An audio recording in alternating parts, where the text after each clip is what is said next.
Yeah. All right. I remember yesterday. Yeah. Turning back to love. Who in the deep sleep? Falling for the reverie. We was all on Taiwan, how we all on Beverly. Traded in our longevity for the brevity. Hit them with that sneak peek. Let me jog your memory. Why you think we always hanging on the corners? We the seat. Look at how we scattered across the borders. Vassal with the tassel, back from the severance. Fringe benefits, bringing it back to my remembrance. I remember when you told me I can still hear it when the wind blows.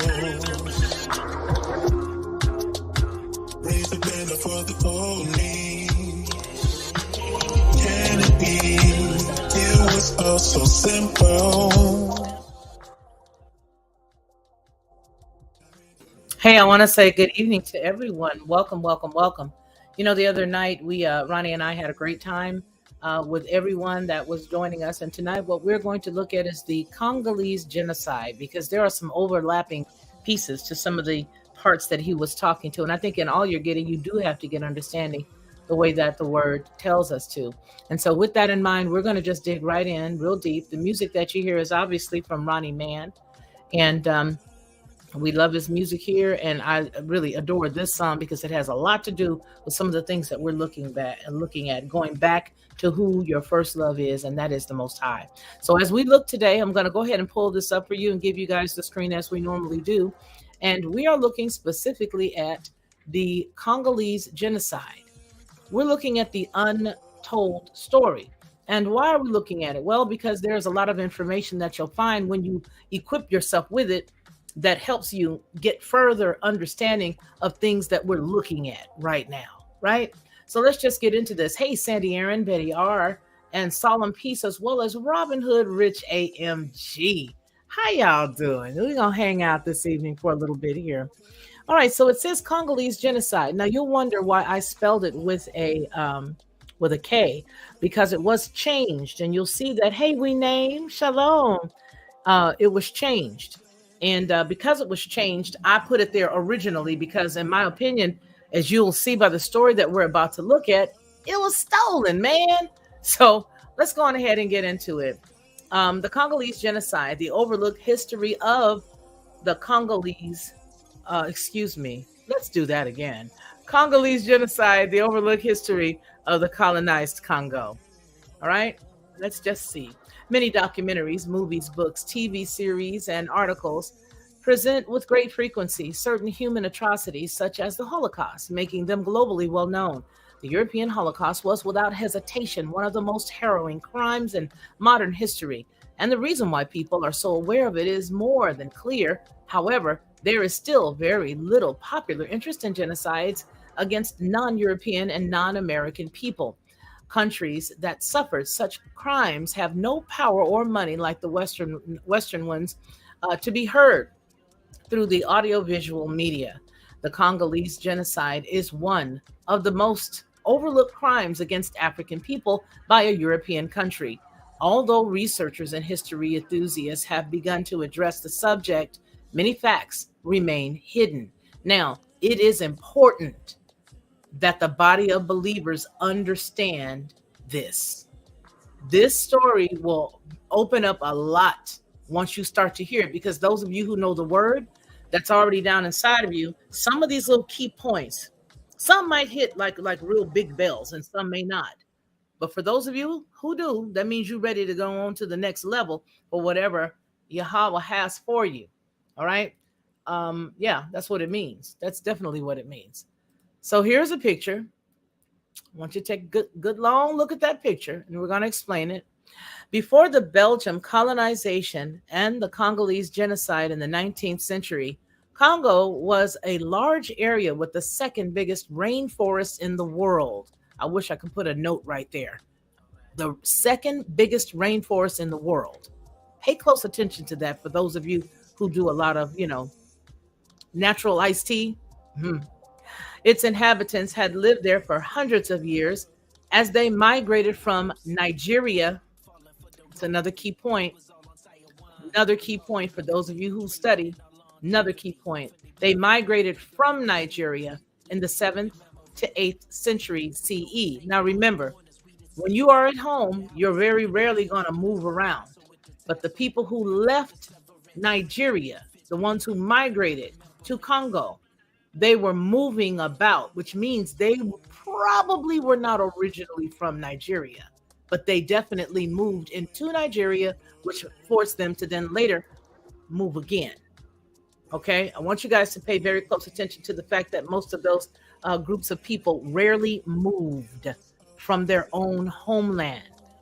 All right, so it goes on to say that they migrated in the 7th to 8th century CE. Most built their houses around the forest.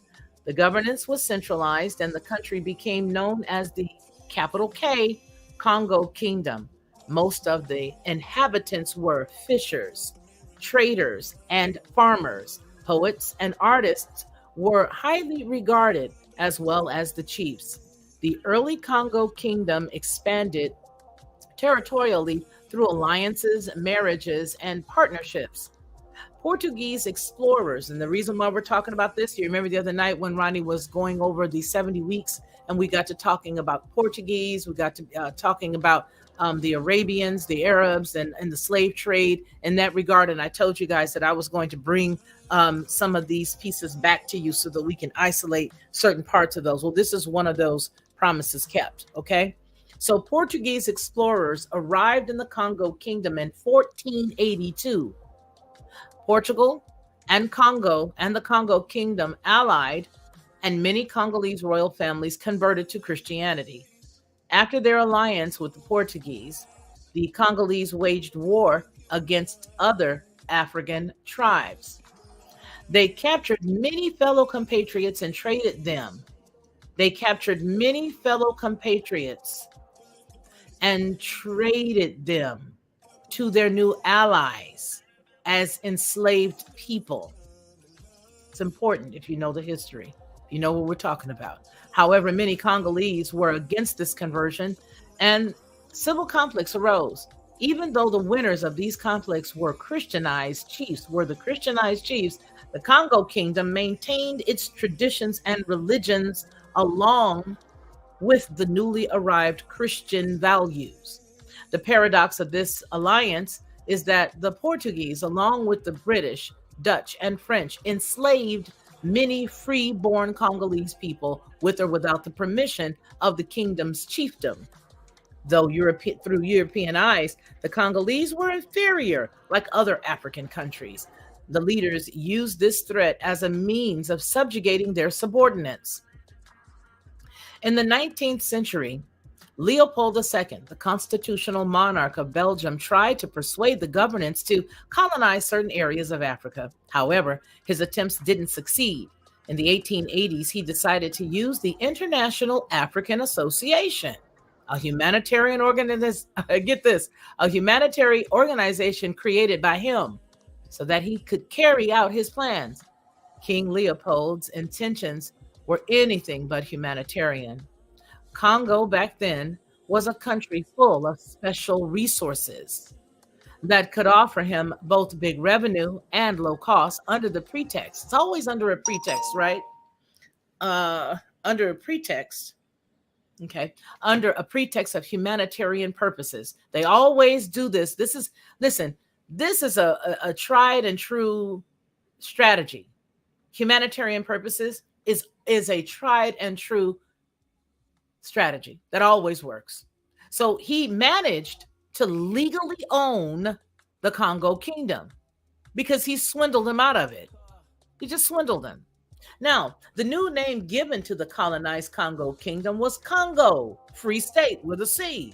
Leopold could not economically support his property with Belgian public funds, so he kept it with the funds of his new land. Congolese would pay Leopold, his backers, and the Belgian state for being their slaves. Buildings in Belgium, such as the Royal Museum of South Africa, were thus built with the unpaid labor of the Congolese people. But the worst was yet to come. Congo Free State was not only a great source of human labor, but it was one of the bloodiest European colonies in Africa, if not the bloodiest. Here comes the slave trade. When Leopold colonized Congo, it was a country full of potential and rich sources. However, most of the sources, such as copper, gold, and diamonds, would take time and money to generate good revenue for the colonizers. Leopold therefore decided that the main Congolese products would be rubber and ivory. These products, though very profitable, were proved to be difficult for the local inhabitants to collect. The only way to get them to work hard without a personal profit was through force. So King Leopold hired an army made up of European and Congolese soldiers, the force public, to impose his sovereignty upon the local inhabitants. King Leopold was praised in Europe for his actions against the slave trade in Congo, led by the Arabs. Okay, for those of you who were here the other night, it was led by the Arabs. The new constructions in Congo and the civilization of the savages, and that's a quote, the new constructions in Congo and the civilization of the savages through religion. In reality, he abolished the slave trade in his new property to use the local people as his own personal slaves. The initiation into Christianity was a tactic to enslave them more easily. Additionally, the construction of the new buildings only benefited the interest of the conquerors. Most of the facilities, such as hospitals, for example, could only be used by white people. Meanwhile, the Congolese were obligated to pay taxes in kind to their new European king, most of the time at the expense of the nutrition and health and survival, expenses of their nutrition, health, and survival.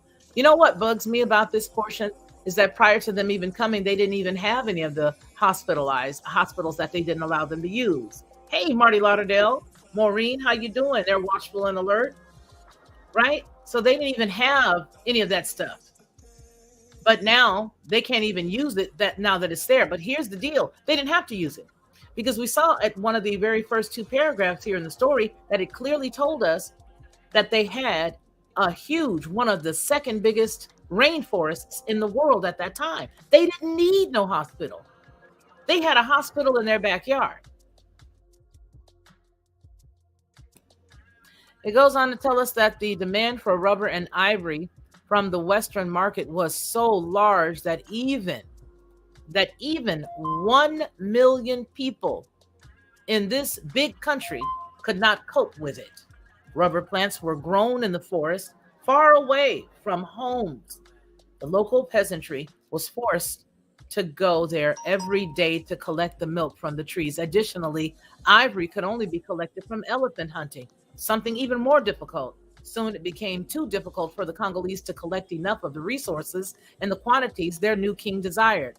The Force Republic quickly began to use terrorism to increase production. Now here comes all of the atrocities that led to the Congolese genocide. Needless to say, the Congolese villages were unable to produce the excessive amounts of ivory and rubber that they were pressured for.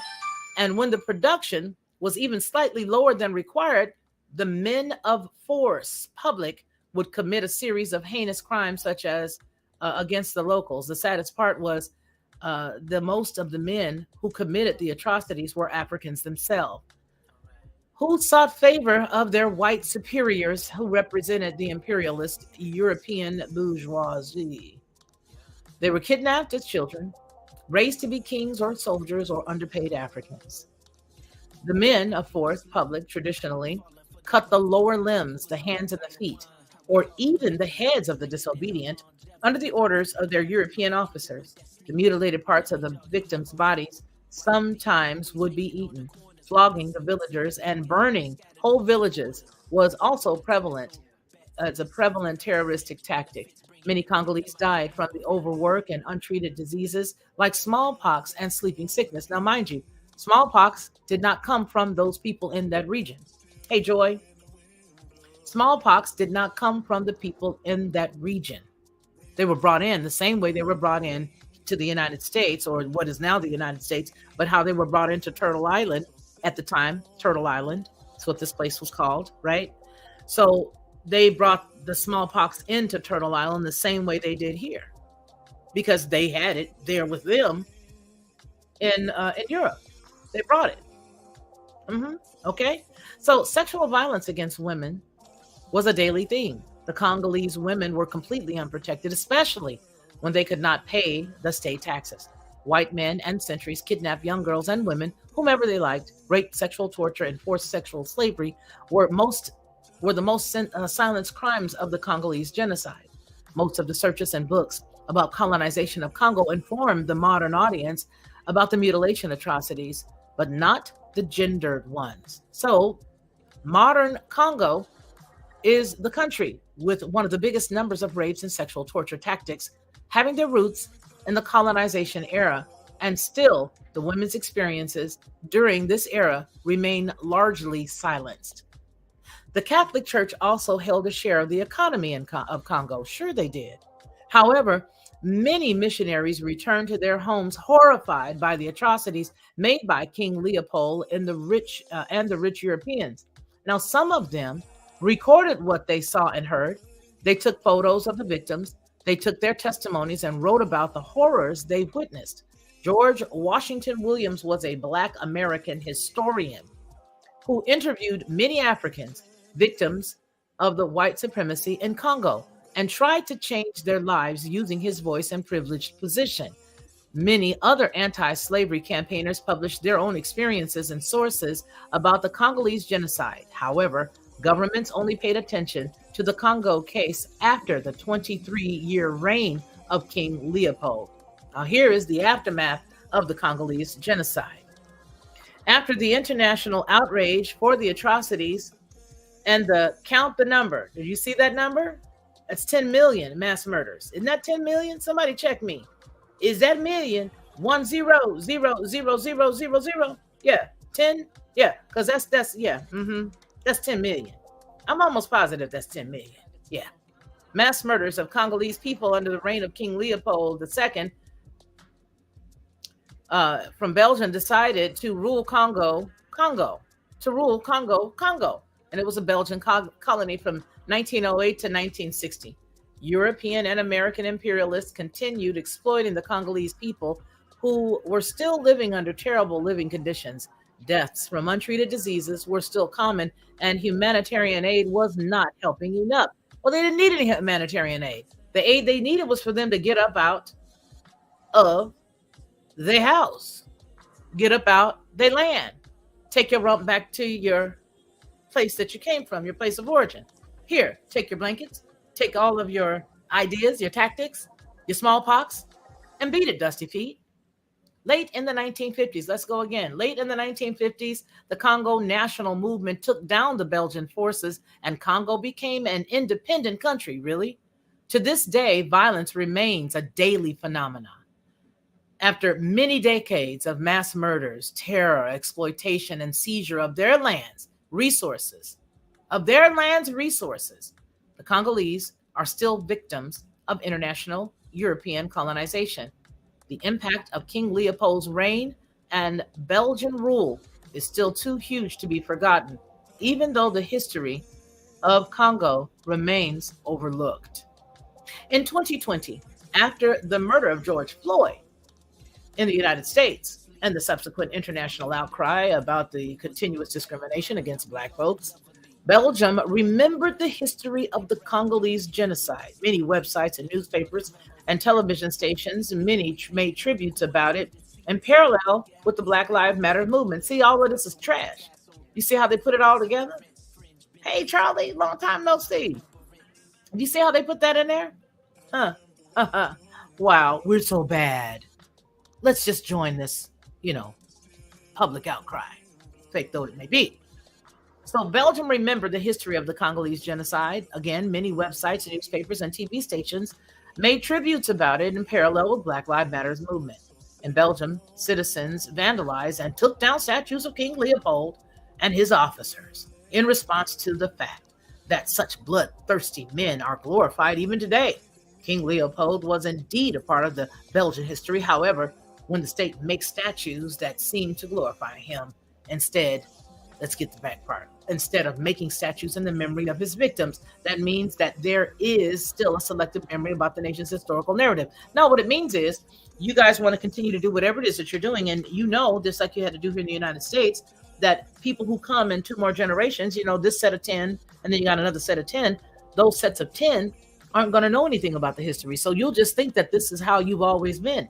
You will never know that you were a flourishing nation. You will never know that you had, diamonds and gold and all of these things that could be easily traded to actually help the country itself.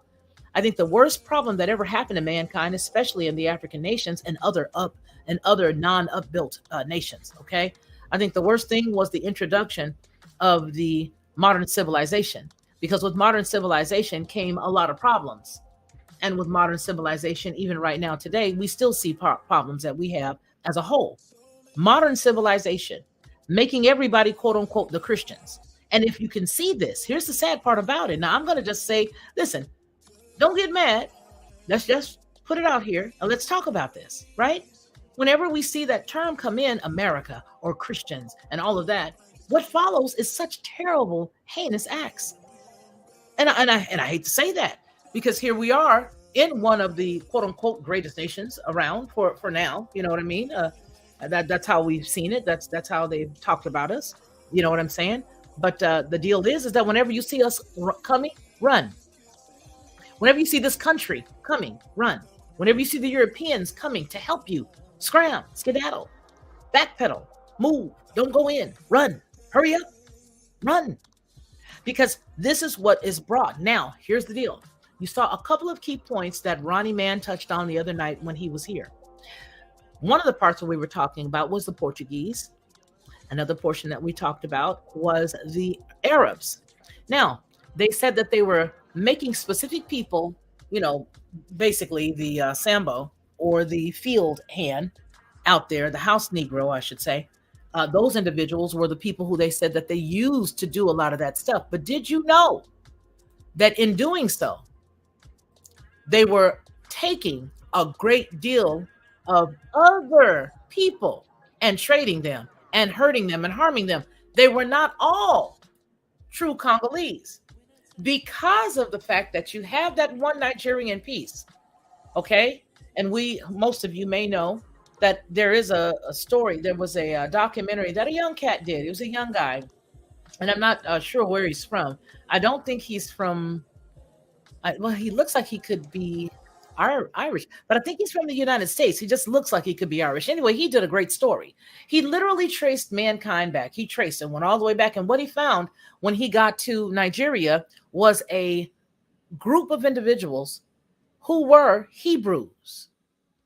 They had their heads covered the same way. They had their prayer closets around their shoulder, their shawls. Okay, they had the shofar.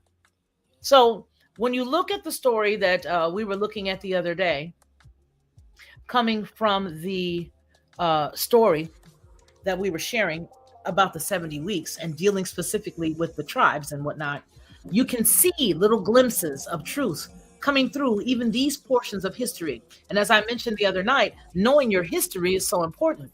Even if you're just sort of scratching at the surface and you intend to continue to dig, this is one of those digging. This is one of the digging, the way you're just going to keep digging. What do they call them? The excavations. And all more than 5.4 million people have died in Congo since the war began in 1998. Now, this story was from 2008, right? But it's still going on. 6 million dead in Congo, another story that I'm looking at, February 2010. All right? 45,000 each month to date there in 2008. Okay? Lots of people. I mean, this story just goes on and on. And so you would have to wonder why. Why? Why is this happening? Why? What is the purpose? So we can figure what the purpose might be, right?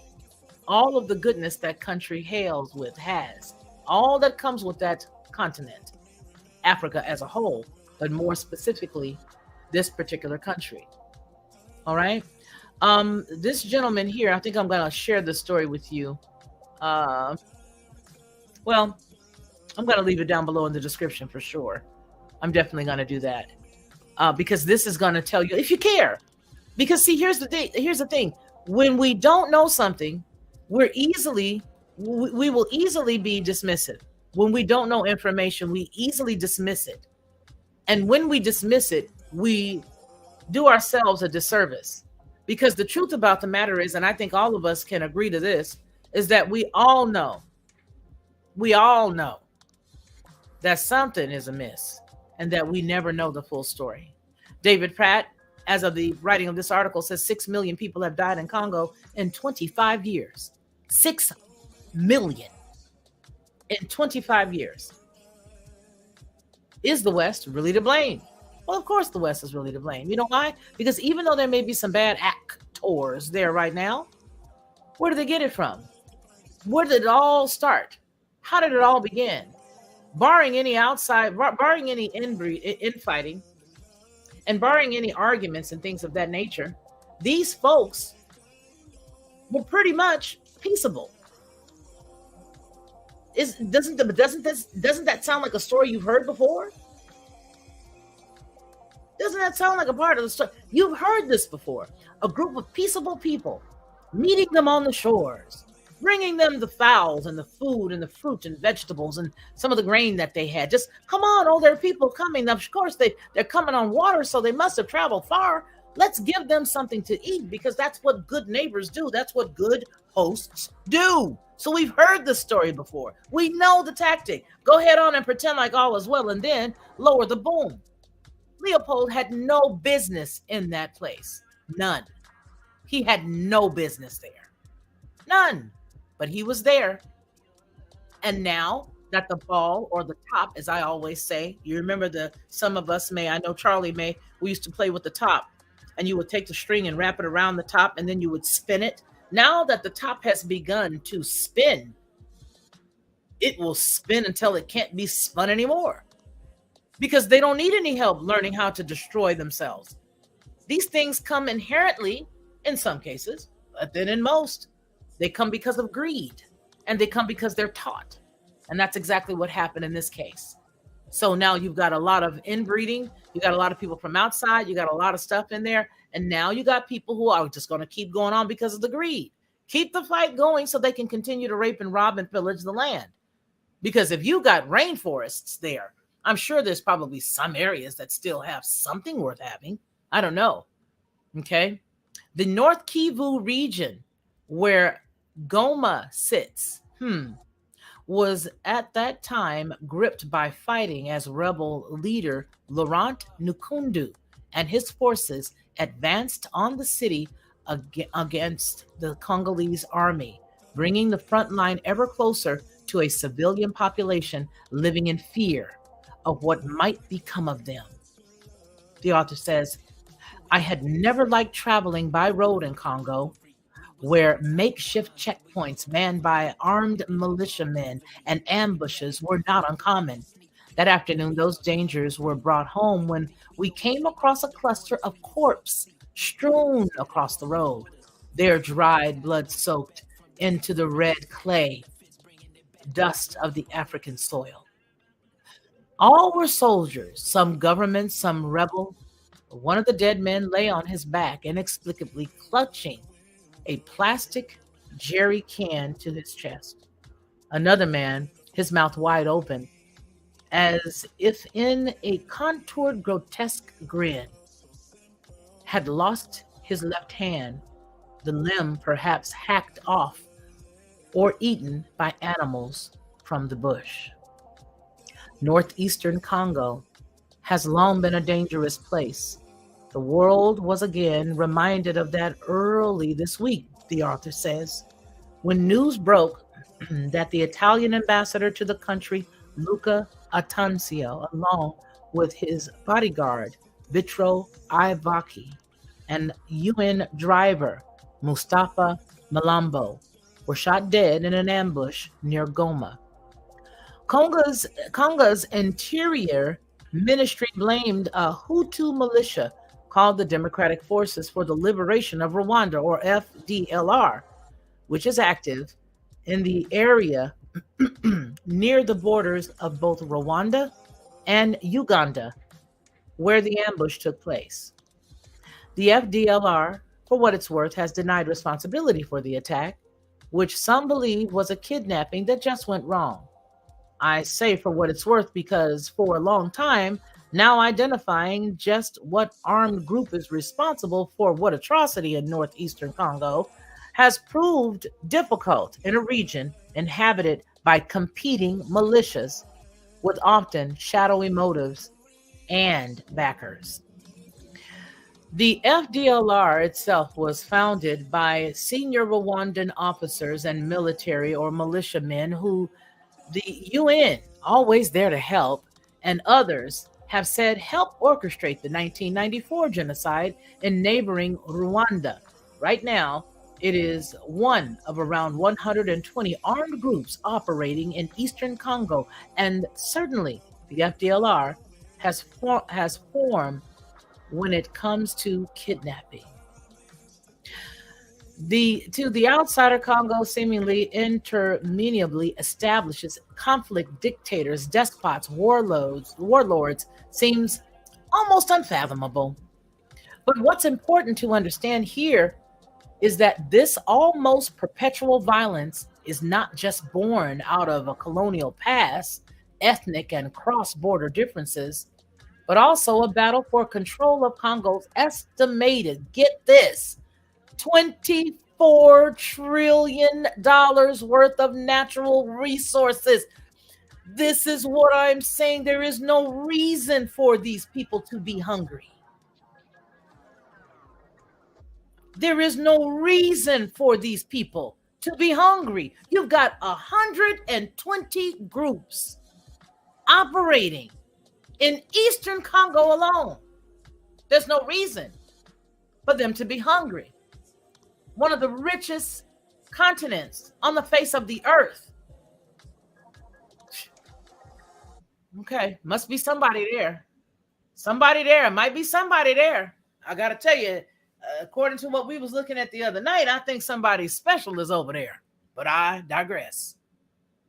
Congo's estimated $24 trillion worth of natural resources. DRC is effectively the world's wealthiest country in terms of such resources.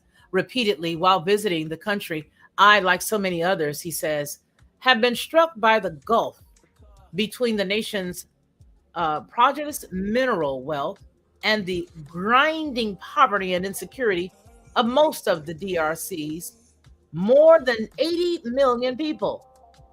For those outside of the country looking in, it's all too easy to think of Congo's problems as purely of its own making. Certainly, many of the Congo's political leaders have done little in the past to dispel such a notion. But the West's role, too, in all of this has been anything but edifying. In short, it has grown used to Congo's tragedy, accommodating its despots, exploited its militias, and their shifting allegiances, while sometimes turning a blind eye to the interference from the Congo neighbors when it suits the West's agenda. So long as mining and other companies can work with the next regime, the West, it seems, is happy enough.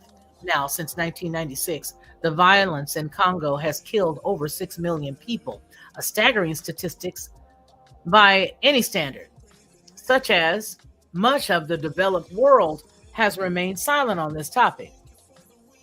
The simple, if unpalatable truth is that the unrest of this great benefit to the many actors, whether in any country, in the country of Africa or any else around the world. And right now, Congo has become the world's biggest producer of cobalt.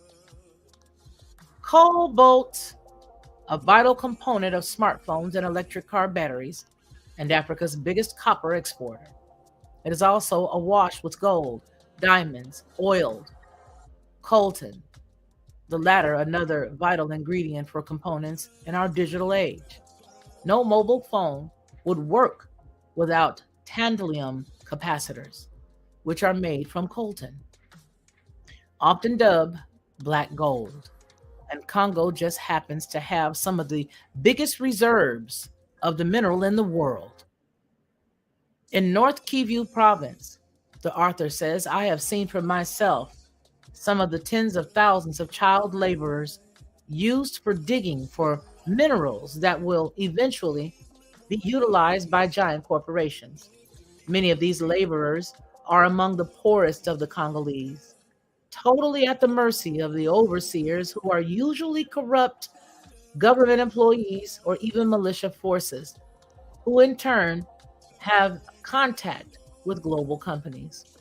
In the struggle for control over the resource rich northeast of Congo, many areas have been effectively rendered ungovernable despite the presence of some 20,000 UN peacekeeping troops. Above all, though it is local civilians that suffer the most, confronted daily by massacres, persistent and recurring displacement, rape, kidnappings, human trafficking, and house burnings perpetrated by the proliferation of foreign and local armed groups. Last year, as to the date of the writing of this piece, he says last year, a new social media hashtag Congo is bleeding, started trending, which sought to highlight the child slave labor, deadly conflicts, and corruption spawned by this quest to feed international corporations with minerals. There are those critics, of course, who would argue that that his is how it has to be. I think the author meant to say this because that's definitely his.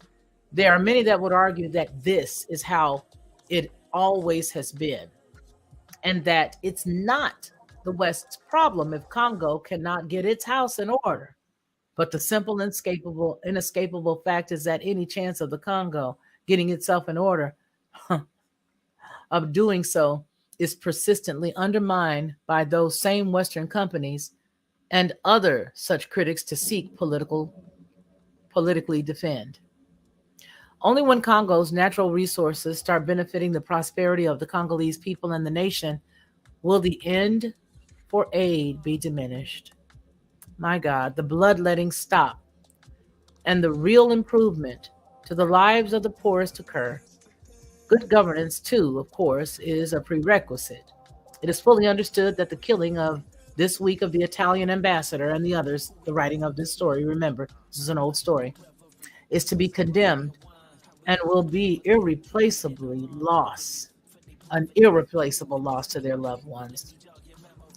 It goes on to close, but what an indictment it is for the international community's reticence and complicity in Congo's massive suffering, that it takes the death of a single foreign diplomat to bring a long-suffering nation's turmoil into the world headlines. It only has 2 comments. This story only has 2 comments. And it was old. Let's see. Yeah, this was 2 years ago.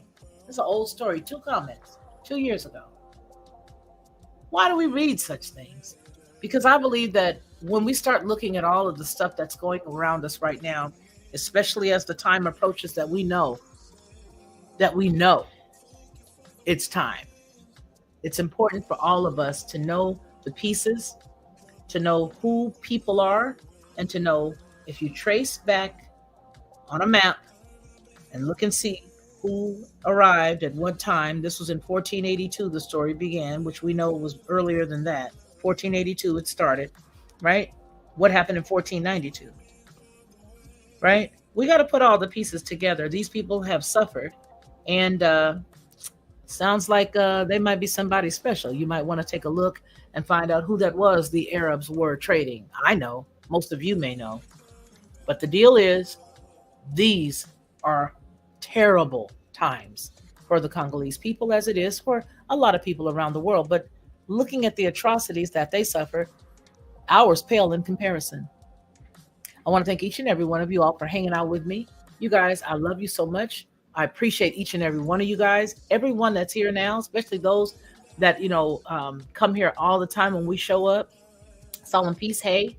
Marty Lauderdale, Joy Trujillo, my sister Sandy, as well as our brother. We're going to have to let you and Sandy meet back up, Charlie. Watchful and Alert, all of you guys. I love each and every one of you guys. You guys mean a lot to me, and I appreciate how you guys communicate with one another in the chat. I appreciate how you guys talk to one another here in our chat and the comments that are left behind. I love the way you guys talk. So now, I don't know if Mr. Charlie Sigler is in the house, but Sandy Aaron says, let's do.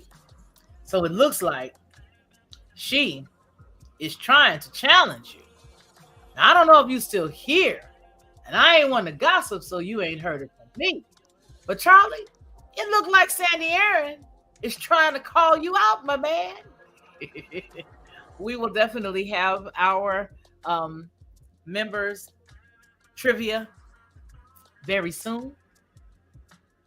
I believe Sunday would be good. No, Saturday would be good. I think Saturday would be good if y'all not busy.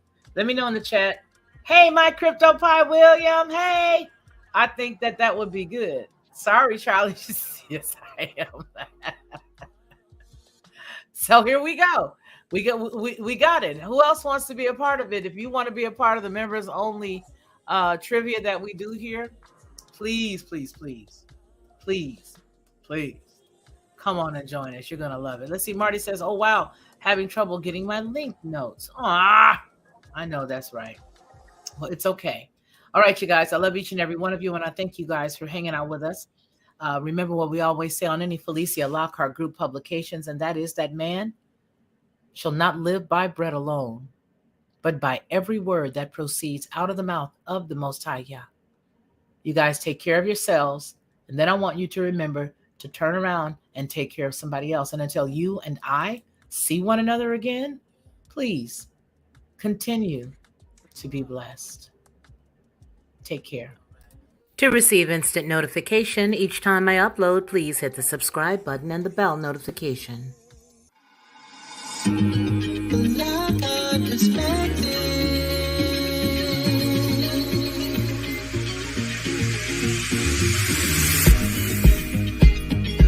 Helping